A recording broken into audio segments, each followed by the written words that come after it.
Grady Colleen in the CapeCod.com News Center here with a special guest from Barnstable County. Do you mind us introducing yourself for our listeners? Certainly. My name is Ken Cirillo. I'm the director of the Barnstable Dredge program. All right, so we heard there is some awesome stuff going on, some major busy times for the season. Do you mind just telling us a little bit about some of the major stuff that's ongoing, upcoming, that's been approved by Barnstable County Commissioners in the Assembly? Yeah, so we are right now beginning our first project of the season that we started last Thursday in Bourne. We have a very packed schedule this year. The last 2 years have been a lot of delayed projects. So now we are pretty much seeing the result of 2 years of delays, and we've got a packed schedule that's going to be very, very difficult, but we're going to do our best to complete as many as possible.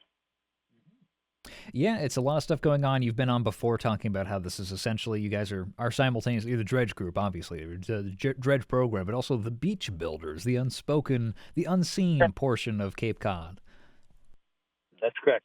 We're the ones that work during the off season of the Cape. Our guys are out there, in the cold of the winter, doing this work that most people really don't have an idea that this even takes place. So we're starting a little bit earlier this year.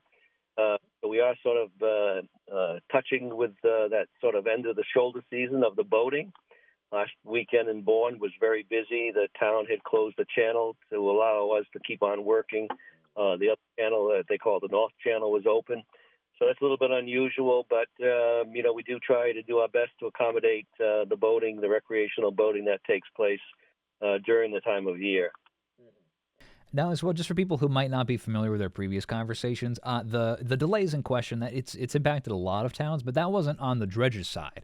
That was with, permitting stuff. Can you just elaborate a bit more, maybe just regroup for us? Yeah, that's correct. So we are the ones that do the dredging. We show up, and the expectation is that the permits are in place. And in this case, the various towns had their permits delayed, primarily because of the Army Corps of Engineers and a backlog on their end, but became rather excessive. It went from what would typically be an 18-month process or 2 years to 4 years, up to 5 years in some towns' cases.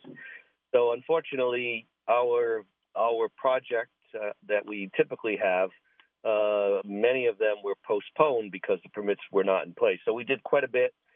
We convened a Dredge Summit with all of the regulatory agencies to try to see if we could help break this backlog. And we did some pretty good work on that regard. A lot needs to be done. Now we're sort of facing with constricted time of year changes where, various species you can't dredge and dispose of the material. And that's changing with a handful of permits that we have going forward. So that's sort of our next challenge, is to get together and see if we can get some relief on some of these time of year restrictions that continuously pop up, which we know, from experience, and now we know from the new permits, it's going to result in, less dredging days. On top of weather, on top of mechanical problems that may result, we really need as many dredge days as possible just to give us that buffer. Now, my understanding is that you got some new toys for this season as well, funded by $1 million in ARPA grants for the county, as well as $1 million from the Massachusetts Executive Office of Economic Development's dredging program. The inclusions of new shoreside equipment like a front-end loader, excavator, is that some stuff that's been a long time coming? Is there some new equipment that you're particularly excited for? Yeah. It's really amazing. The guys that we have done a fabulous job of keeping everything together with, super glue, bubble gum, and duct tape. And welding this, that, but sooner or later everything just dies. We're in an incredibly difficult environment. Everything rusts, everything wears out. We're sandblasting our material. By default, the slurry that we dredge up with the water and the sand, it does a fabulous job of just eroding and almost sandblasting every piece of metal that it touches. So we have bought a lot of spare parts, very expensive spare parts, impellers and wear liners and suction liners and all these very expensive spare parts that we need to have on hand. New front-end loader, new excavator, new skid steer, a big barge. Got a lot of really good equipment. We upgraded all the technology on the dredges as well.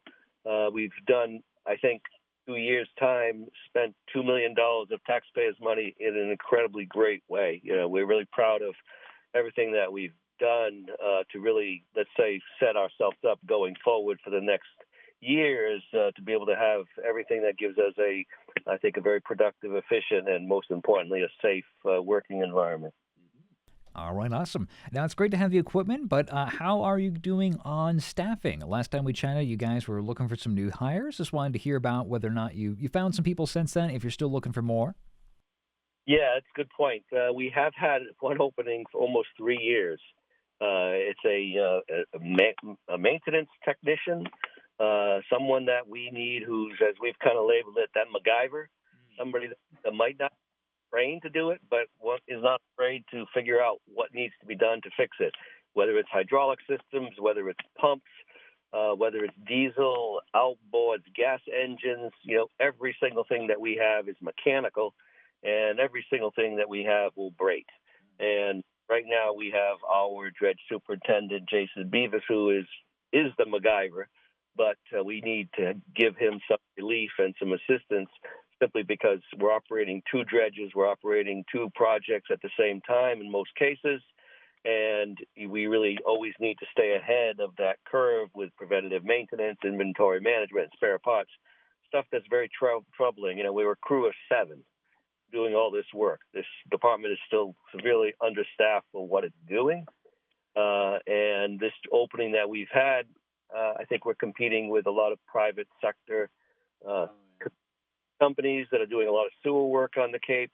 So, this type of a job that we offer is that person that I think would be found in a lot of these other companies on the Cape. But we do offer a lot of great benefits.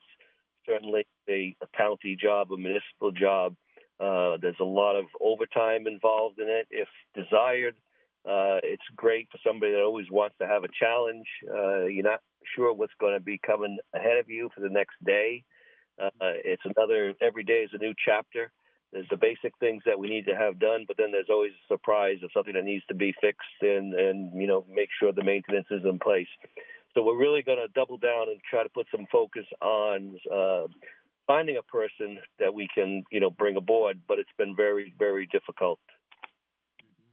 Yeah, I understand. I mean, if I get a call from Richard Dean Anderson himself, I'll be sure to let you know. But otherwise, MacGyver will continue to elude. But we'll see. We'll see. Maybe in the near future, we'll have some better conversations about how the staff is all good to go. Well, now before I let you go, I just wanted to ask: is there any specific area that's been what's the most difficult area? Is there a problem child that Mother Nature has thrown your way related to the Cape's geography or a particular town's embayment that's a bit tough this year? Yeah, I think there's several problems that are going on right now that I think we're going to start to listen and hear a little bit more going ahead. There's definitely been an increase in the sea level for probably up to almost 4+ inches since the year 2000. The washovers that have been occurring both on the north side but also on the south side.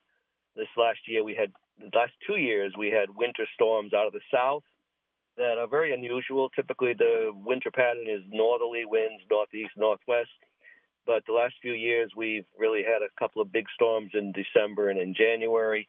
Did a lot of damage in a handful of places, washovers as we call them. There's not enough sand, to permanently fix these. We're really a Band-Aid in many cases. But whether it would be on Sampson's Island or in the Poppy Spit or down in Falmouth, certainly Chatham, but those other towns have really suffered a lot of damage from the southerly storms. So let's hope this winter, we kind of settle back into the traditional northerly pattern, because I don't think a lot of these places can take another round of big winter storms with big high tides out of the south. We've got one project that we're going to be starting in 2 weeks in Barnstable at Sampson's Island. And really aside from dredging the channel, which is always the primary goal of ours, is clearing the channels. But the secondary part is the benefit of beach nourishment. But in this case, we're really trying to patch a big hole of this washover that occurred down the eastern end of the island at the Osterville Cut. So, yeah, this is definitely something that's new where we're seeing, I think, more drastic changes because of these southerly storms. So hoping this year we turn back to the north and get things back the way they were, where we have just the classic case of having to clear channels and not have to use sand to fill big breaches and big washovers. Yeah, it's very interesting. We hear a lot of towns and places that have to do with repairing infrastructure like the staircases down to the beaches and whatnot. But even the very beaches themselves are also susceptible to some of these major storms. So it's very interesting to think about. Very unfortunate. That's about all the time that we have so far, Ken. But is there anything else we wanted to highlight for our listeners while I still have you? Stuff you're looking forward to, or other concerns? Just I think the key for us is always to make folks aware of what we do, because I think we are that silent service on the Cape. Our crew is just really hard work. They work, 6 days a week from day up to the end, and I think most people don't know we are really the county's DPW out there dredging and doing the work to keep the maritime economy going and navigation safe. And now, doing a large amount of sort of this beach infrastructure improvement. All right, awesome, Ken. Thank you so much for all that you do and for joining me for this conversation. Thank you very much. Well, thank you, too. Hope to see you soon.